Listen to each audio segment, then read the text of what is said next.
Саламатсыздар ма көрермендерім?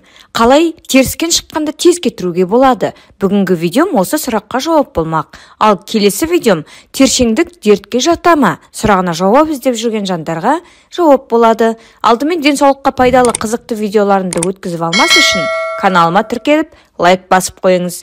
Теріскен дерті көп жағдайда көз гигиенасын дұрыс ұстамай, кір сүлгімен сүртінгеннен, лас қолмен көзі сүртіп немесе уқалағаннан, суық тигеннен, иммунитеттің төмендеуінен, ағзаның әлсіреуінен, қан аздықтан шығады.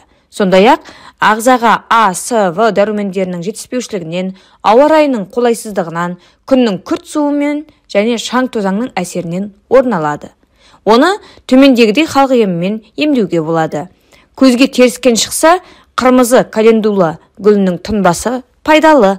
10-15 кепкен қырмызы гүлін 1 стакан ыстық суға салып, 30-40 минут орап қояды. Сосын оны сүзіп, стакан толғанша су құйып араластырады.